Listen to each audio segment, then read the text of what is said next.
مولانا یوسف صاحب رحمۃ اللہ علیہ فرماتے تھے حیوانیت کا پہلا درجہ یہ ہے کہ اس کو صرف اپنی ذات کا فکر ہو، اپنی ضرورتوں کا فکر ہو، اپنی خواہشات کا فکر ہو، اور دوسروں کی اس کو کوئی پرواہ نہ ہو۔ یہ تو ان حیوانوں کا درجہ ہے جو درندے نہیں ہیں، بیل ہے، بکری ہے، اس طرح اور چیزیں ہیں، ان کو صرف اپنا ہی فکر رہتا ہے، کسی اور کا فکر ان کے دل میں نہیں ہوتا۔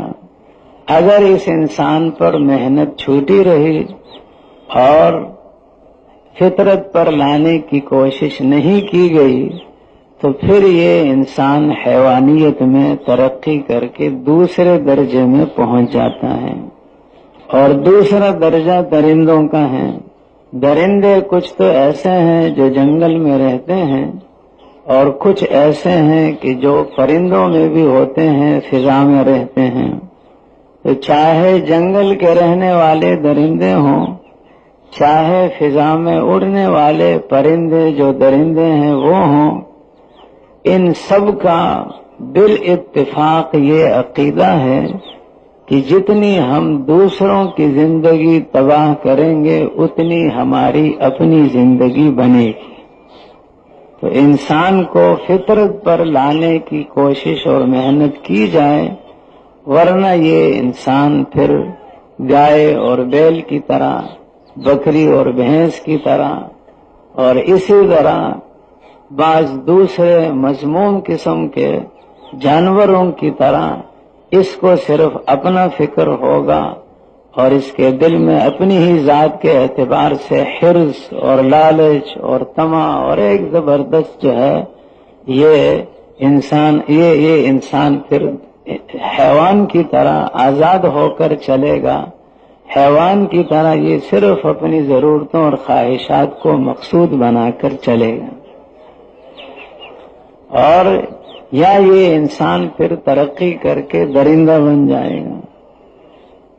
شیر ہے، بھیڑیا ہے، چیتا ہے، اسی طرح جنگل کے اور درندے ہیں، اور یہ شکرا اور باز ہے، دن رات یہ اس سوچ میں ہوتے ہیں کہ کس طرح ہم دوسروں کی زندگی تباہ کر لیں تاکہ ہماری اپنی زندگی بن جائے۔ تو یہ انسان پھر درندہ بن جاتا ہے، شیشے کے سامنے کھڑا ہوتا ہے تو اپنا آپ اس کو انسانی شکل میں نظر آتا ہے۔ کوئی اس کا فوٹو اتارتا ہے اور پھر فوٹو صاف کر کے اس کو دکھاتا ہے تو اپنا آپ اس کو انسانی شکل میں نظر آتا، اپنا فوٹو انسانی شکل میں نظر آتا ہے، لیکن یہ اندر کے اعتبار سے، جذبات کے اعتبار سے، صفات کے اعتبار سے، رذائل کے اعتبار سے یہ درندہ ہے۔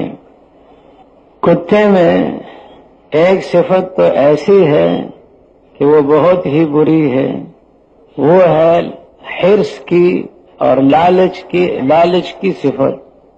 مولانا یوسف صاحب رحمۃ اللہ علیہ فرماتے تھے کسی زمیندار کی بھینس مردار ہو جائے اور وہ اس کو کسی طریقے سے کھینچ گھسیٹ کر جنگل میں پھینک دے تو جو بستی میں سب سے بڑا کتا ہوگا وہ سب سے پہلے وہاں پہنچ جائے گا، اور اس بھینس میں سے اپنی پسند کے مطابق گوشت اتنی مقدار میں کھا لے گا کہ مزید ایک بوٹی کی بھی گنجائش نہیں رہے گی۔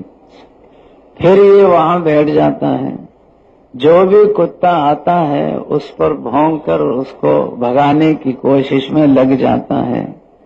پھر 2 ہو گئے، پھر 3 ہو گئے، پھر 4 ہو گئے، اس کی بس میں ان کا دفاع نہیں رہا، تو یہ اس چیز کو برداشت نہیں کر سکتا کہ جب میری ضرورت بدرجہ اتم اس بھینس کے گوشت سے پوری ہو گئی تو کوئی بات نہیں، یہ میرے ہی ہم جنس ہیں، میرے ہم جنس کتے اور کتیاں اس سے فائدہ اٹھا لیں، یہ اس سے برداشت نہیں ہوتا، یہ اس کو بڑا ناگوار گزرتا ہے، لہذا یہ وہاں سے چلا جاتا ہے۔ اسی طرح کتے میں ایک صفت یہ ہے کہ یہ اپنی جنس کا تو دشمن ہوتا ہے. دو پڑوسی ہے، دونوں کے گھر میں کتا ہے. وہ دونوں کتے بیک وقت اپنے اپنے دروازوں سے نکل آئے، ایک دوسرے کی طرف دیکھا. پہلے تو غرغر کرتے رہیں گے اور پھر تھوڑا سا ایک دوسرے کو چومنا شروع کر دیں گے.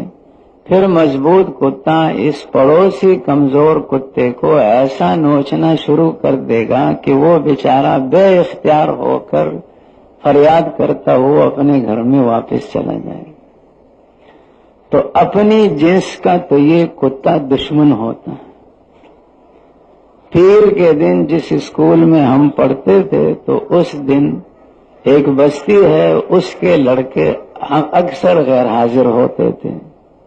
ہم نے کہا بھائی یہ لڑکے غیر حاضر کیوں ہوتے ہیں؟ کسی نے کہا کہ پیر کے دن ہر ہفتے ان کے ہاں کتوں کا اکھاڑا لگتا ہے. بچپنا تھا، 12-13 سال عمر تھی. ہم نے کہا ہم بھی کتوں کی لڑائی دیکھیں گے. وہاں گئے تو دیکھا جیسے پہلوان ایک داؤ کھیلتے ہیں تو اسی طرح یہ کتے بھی دوسروں کو شکست دینے کے لیے داؤ کھیلتے تھے. اور اگر کسی کا کان پکڑ لیا تو اس کا پورا جذبہ ہوتا ہے کہ میں اس کان کو جڑوں سمیت اکھاڑ کے رکھ دوں.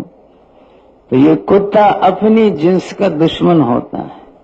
لیکن جو اس کے سامنے روٹی کا ٹکڑا ڈالتا ہے تو اس کا بڑا وفادار ہوتا ہے. وہ اپنے کھیت سے، اپنی دکان سے، کاروبار سے اندر آتا ہے، یہ بھاگ کے اس کے استقبال کے لیے چلا جاتا ہے. آگے ہوتا ہے، پیچھے ہوتا ہے، ارد گرد گھومتا ہے، دم ہلاتا ہے، گویا کی زبان حال سے اس کا بڑا اکرام کرتا ہے، سلام کہتا ہے.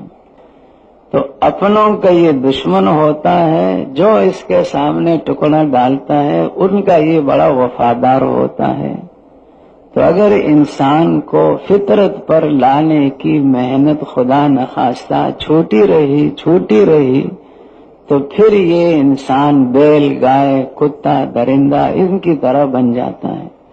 اور مولانا یوسف صاحب رحمت اللہ علیہ یہ بھی فرماتے تھے، ہم نے پرانوں سے سنا ہے کہ حیوانیت کا تیسرا درجہ سانپ اور بچھو کا ہے. سانپ اور بچھو کے نفسیات کو پڑھنے والے جو ان کے نفسیات کو پڑھ کر اس میں مہارت رکھتے ہیں وہ یہ کہتے ہیں کہ سانپ اور بچھو کی یہ طبیعت ہے کہ اگر یہ سانپ مثلا 1 گھنٹے 2 گھنٹے کے اندر فرض کیا 50 60 70 100 زیرو چیزوں کو، انسانوں کو ڈس لے تو ان کا پیٹ نہیں بھرتا. ان کو ذرہ برابر بھی پیٹ بھرنے کے اعتبار سے، بھوک دور ہونے کے اعتبار سے فائدہ نہیں ہوتا. لیکن ان کی طبیعت ایسی ہے کہ دوسروں کو تڑپتا ہوا دیکھ کر، دوسروں کو تڑپتا ہوا تصور کر کے انہیں بڑی خوشی ہوتی ہے. تو پھر یہ انسان سانپ اور بچھوؤں کے درجے میں آ جاتا ہے.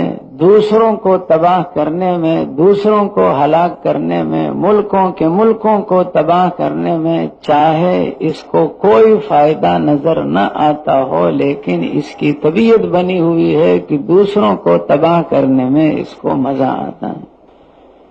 تو اس لیے محنت کی ضرورت ہے. انسان کو حیوانیت سے ہٹا کر، درندگی سے ہٹا کر، زہریلا سانپ اور بچھو کی طرح ہونے سے ہٹا کر اس کو فطرت پر لانے کی ضرورت ہے.